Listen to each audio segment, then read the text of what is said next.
کا مادہ نہیں ہوگا تو آپ کام نہیں کر سکیں گے. اور اسی کا ایک دوسرا رخ ہے، جب آپ دعوت حق کے لیے کھڑے ہوگے پہلا قدم کیا آتا ہے؟ استہزاء، تمسخر، مذاق اڑانا، جس کی میں مثال اب دینا چاہتا ہوں محمد رسول اللہ صلی اللہ علیہ وسلم کی شخصیت سے. دیکھیے ہم کیا اور ہماری بساط کیا، ہم کیا مبلغ ہوں گے، کیا داعی ہوں گے، ہمارے اپنے دامن پر داغ ہوتے ہیں، لیکن یہ کہ محمد رسول اللہ کے دامن پر کوئی داغ تھا؟ ان کو تو سارے مکے والے الصادق الامین کہتے تھے، نہایت محبوب شخصیت تھے. ان کے لیے تو جا صادق، جا الامین یہ الفاظ سننے میں آتے تھے، آنکھوں کا تارا. لیکن جب آپ نے دعوت اب شروع کی، اب قرآن مجید میں دیکھیے کسی نے کہا مجنون ہو گئے، دماغ خراب ہو گیا، پاگل ہو گئے. اجی شاعر ہے، کچھ شعر توڑ لیتے ہیں، ہم پر بہت جماتے ہیں. کسی نے کہا ساحر ہے، کچھ جادو سیکھ لیا. یہاں تک کہ ایسے بدبخت بھی پیدا ہوئے، قرآن میں ہے ساحر کذاب، سحر کرنے والا جادوگر نہایت جھوٹا. یہ الفاظ کہے جا رہے ہیں کس کی شان میں؟ محمد الرسول اللہ صلی اللہ علیہ وسلم. قرآن میں نقل کیا گیا یا ایھا الذی نزل علیہ الذکر انک لمجنون. کبھی آپ نے اس کا ترجمہ سوچا؟ ہے وہ شخص، دیکھیے تصور کیجئے حضور جا رہے ہیں، تشریف لے جا رہے ہیں، کسی دعوت میں ہے، تبلیغ میں، یا ویسے ہی تشریف لے جا رہے ہیں، اور کوئی ایک دم گھٹا ہے لوگوں کا، ادھر سے فکرہ آتا ہے، تیر کی طرح لگتا ہے دل میں جا کر محمد کے صلی اللہ علیہ وسلم. اے وہ شخص جس کا یہ خیال ہے کہ اس پر کوئی ذکر نازل ہو رہا ہے، ہمارے خیال میں تو تمہارا دماغ خراب ہو گیا. یا ایھا الذی نزل علیہ الذکر انک لمجنون کہا کرے گا. اور یہ نہ سمجھیے کہ حضور صلی اللہ علیہ وسلم کے قلب مبارک کو تکلیف نہیں ہے. میں قرآن سے ثابت کروں گا، میں کہیں کوئی کہانیاں بیان نہیں کرنا چاہتا. قرآن نے کہا وَلَقَدْ نَعْلَمُ أَنَّكَ يَضِيقُ صَدْرُكَ بِمَا يَقُولُونَ. اے نبی ہمیں خوب معلوم ہے صلی اللہ علیہ وسلم کہ جو کچھ یہ لوگ کہہ رہے ہیں اس سے آپ کا سینہ پھٹتا ہے، یہ جو گھٹن ہوتی ہے، صدمہ ہوتا ہے. أَنَّكَ يَضِيقُ صَدْرُكَ بِمَا يَقُولُونَ، ہمیں خوب معلوم ہے کہ جو کچھ یہ باتیں آپ کو سننی پڑ رہی ہیں، یہ کڑوی کسیلی بات، یہ جو فکرے چست ہو رہے ہیں، استہزاء ہو رہا ہے، تمسخر ہو رہا ہے. سورہ ہجر میں ہے، ایک جگہ کھڑے ہوئے لوگ قرآن کا مذاق اڑا رہے ہیں. بھائی فلاں آیت تم لے جانا، فلاں آیت میری ہوگی، اس کے ٹکڑے کر رہے ہیں، اس کے ٹکڑے حصے بکھرے کر کے ٹیما بنا کر ان آیات کا تمسخر اڑا رہے ہیں. ایک جگہ قرآن مجید میں مذکور ہے کہ فرشتوں کا مذاق اڑ رہا ہے. بھائی یہ دیکھو محمد نے کہا ہے صلی اللہ علیہ وسلم کہ جہنم پر تو کل 19 فرشتے ہیں، علیہا 19 قرآن میں آیت نازل ہوئی. ایک پہلوان کہتا بھائی 10 کو تو میں سنبھال لوں گا، باقی 9 کا تم انتظار کرو. یہ باتیں آ رہی ہیں حضور کے کان میں. کلام الہی کے ساتھ کیا سلوک ہو رہا ہے، مجھ پر کیا فکرے چست کیے جا رہے ہیں، مجھ پر جس طریقے سے استہزاء اور تمسخر کا رویہ اختیار کیا گیا ہے. دل بھج رہا ہے، دل میں صدمہ ہے. دیکھیے سورہ نون ہے، اور میرے نزدیک یہ دوسری وحی ہے جو حضور پر نازل ہوئی ہے، اس کی ابتدائی آیات. نون والقلم وما یسطرون ما انت بنعمت ربک بمجنون وان لک لاجرا غیر ممنون وانک لعلی خلق عظیم فستبصر ویبصرون بأیکم المفتون ان ربک هو یعلم بمن ضل عن سبیلہ وهو اعلم بالمہتدین. نون قسم ہے قلم کی اور جو کچھ یہ لکھتے ہیں. اے نبی آپ اپنے رب کی نعمت سے مجنون نہیں ہیں. یہ کیوں کہا جا رہا ہے؟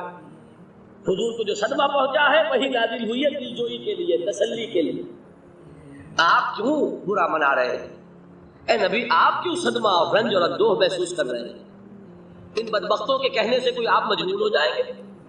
مانتا بنعمت ربک بمجنون وَإِنَّ لَكَ لَأَجْرًا غَيْرَ مَمْنُونٍ. آپ کو جو یہ صبر کرنا پڑ رہا ہے، آپ کو جو یہ جھیلنا پڑ رہا ہے، اس کی وجہ سے آپ کو وہ اجر ملے گا جس کا سلسلہ کبھی منقطع نہیں ہوگا. وَإِنَّكَ لَعَلَىٰ خُلُقٍ عَظِيمٍ. اور اے نبی آپ تو خلق عظیم کے حامل ہیں، آپ کا اخلاق، آپ کا کردار، آپ کی سیرت، آپ کی شخصیت میں طہارت، نفاست، پاکیزگی، آج تک دنیا میں کوئی پاگل، کوئی مجنون ایسا بھی دیکھا؟ یہ ساری باتیں اللہ تعالیٰ حضور کی دلجوئی کے لیے فرما رہا ہے۔ اس سے آپ اندازہ کیجئے کہ کتنا صدمہ ہوتا ہوگا۔ یہی ہے، اس ساری چیز کو جمع کیجئے تو یہ چیز کیا ہے؟ وَاصْبِرْ عَلَى مَا يَقُولُونَ وَاهْجُرْهُمْ هَجْرًا جَمِيلًا، صبر کرو اے نبی، صبر کرو اے محمد صلی اللہ علیہ وسلم، جھیلو اور برداشت کرو اس پر جو یہ کہہ رہے۔ اچھی طرح نوٹ کیجئے یہ بات، ذرا سیرت ہی کا سمجھ لیجئے، آج ایک بیان ہو جائے گا۔ یوں سمجھیے جب حضور نے یہ کہا کہ مجھ پر وحی نازل ہوئی، فرشتے سے ملاقات ہوئی، تو اب وہ چہمے گوئیاں شروع ہو گئی، معلوم ہوتا دماغ خراب ہو گیا۔ دیکھیے ہم نہیں کہتے تھے یہ جا کے غار حرا میں بیٹھتے ہیں، کئی کے دن رہتے ہیں، بھوکے رہتے ہیں، وہ خشکی چڑھ گئی نا آگے۔ یہ جس طرح کی باتیں دنیا میں آج ہوتی ہیں اسی طریقہ کی باتیں ہوتی ہیں۔ عتبہ ابن ربیعہ ایک مرتبہ آتا ہے، کیونکہ قریش کے بڑے لوگوں میں سے تھا، تو قریب آ کر بڑی اپنائیت کے ساتھ، بڑی شفقت کے ساتھ، بڑے بزرگانہ انداز میں کہتا ہے بھتیجے، حضور سے، بھتیجے اگر واقعی کسی بد روح کا سایہ ہو گیا ہے تم پر، وہ آسیب آ گیا ہے تو مجھے بتا دو، میرے بہت سے عاملوں سے تعلقات ہیں، میں کسی کو بلا کر یہ تمہاری بدروح دور کر دوں گا۔ اب آپ سوچئے کیا بیتی ہوگی حضور کے دل پر۔ یہ وہ کیفیات ہیں، اور یہ نوٹ کر لیجئے 4 برس تک یہی شکل رہی، مخالفت اسی نوع سے ہوئی ہے، جس کو کہتے ہیں فزیکل پرسیکیوشن، جسمانی تشدد، وہ پہلے 4 سال نہیں ہوا۔ اس کی وجہ کیا ہے کہ در حقیقت جب بھی کبھی کوئی ایسی دعوت اٹھتی ہے، اب مجھے اجازت دیجئے میں ایک لفظ انقلاب یہاں استعمال کر لوں، انقلابی دعوت۔ کل میں نے کہا تھا نا، ایک ہوتی ہے خالص مذہبی تبلیغ، ایک ہوتی ہے انقلابی تبلیغ۔ مذہبی تبلیغ کی سب سے بڑی مثال عیسائیت کی تبلیغ، اور انقلابی تبلیغ کی سب سے بڑی مثال اشتراکی تبلیغ۔ میں باہر سے مثالیں دے رہا ہوں، اندر سے نہیں دینا چاہتا۔ آگے یہ کہ یہ قدر گفتے ہیں، باقی فکر کن، آگے انسان اپنی عقل سے کام لے، سوچے، غور و فکر کرے۔ تو یہ انقلابی تبلیغ تھی محمد الرسول اللہ صلی اللہ علیہ وسلم۔ اور انقلابی تبلیغ کے اندر یہ بات جان لیجئے کہ پہلا رد عمل جو ہوتا ہے معاشرے کا، وہ یہ ہوتا ہے کہ کوئی ایسی بات گھبرانے کی نہیں ہے، ایک آدمی کا دماغ خراب ہو گیا ہے اور کچھ سر پھرے قسم کے چند نوجوان اس کے ساتھ ہیں، ایسی کیا بات ہے گھبرانے کی؟ مشت خاک ہے، بس ان کو چٹکیوں میں اڑاؤ، جو چٹکیوں میں اڑانا کہلاتا ہے نا۔ اسی کو قرآن مجید میں ایک اور جگہ کہا گیا ہے، یریدون لیطفئوا نور اللہ بافواہہم، یہ چاہتے ہیں کہ اللہ کے نور کو اپنے منہ سے بجھا دیں، پھونکے مار کے ہی بس۔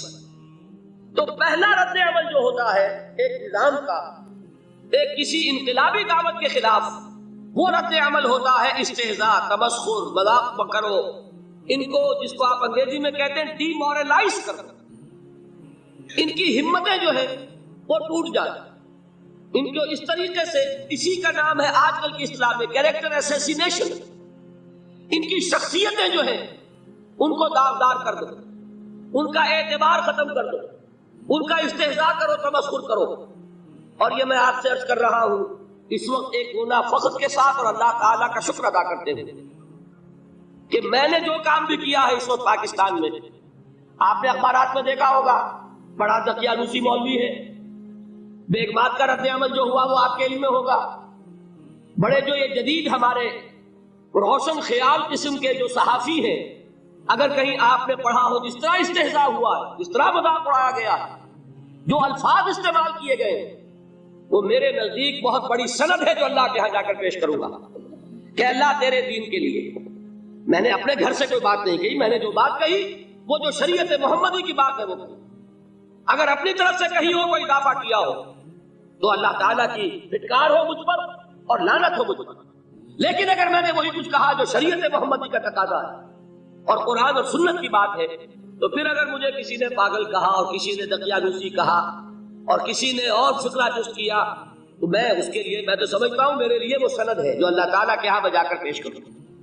اور یہ جان لیجئے کہ وہی بات ہوتی ہے ہمیشہ، ہسٹری ریپیٹس اٹسیلف، وہ بات کریں گے جو حضور نے کی تھی وہی رد عمل سامنے آئے گا جو اس وقت آیا. اس لیے کہ یہ تو جو انسانی مزاج ہے وہ نہیں بدلا، معاشرے کا انداز نہیں بدلا، وہ جو کام ہوگا اس کا رد عمل ابتدائی وہی ہوگا. اور اس میں در حقیقت امتحان ہوتا ہے صبر کا. کیا دل شکستہ ہو کر بیٹھ رہے گا انسان؟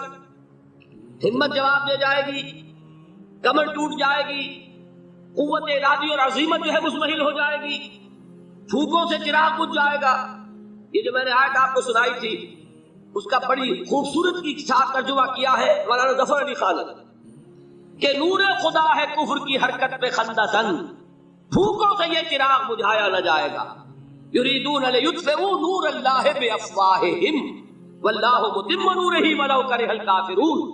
یہ چاہتے ہیں کہ اپنے منہ کی پھوکوں سے اللہ کے نور کو بجھا دے، حالانکہ اللہ تعالیٰ تو اپنے نور کا اتمام فرما کر رہے گا، خواہ ان کافروں کو کتنا ہی ناگوار ہو. اس کی ترجمانی ہے نور خدا ہے کفر کی حرکت پہ خندہ زن، پھوکوں سے یہ چراغ بجھایا نہ جائے. بہرحال اس مرحلے پر میں نے آپ کو 2 صبر بتائے. صبر کس چیز سے؟ اپنا کیریئر دنیاوی جو بھی آپ حاصل کر سکتے تھے.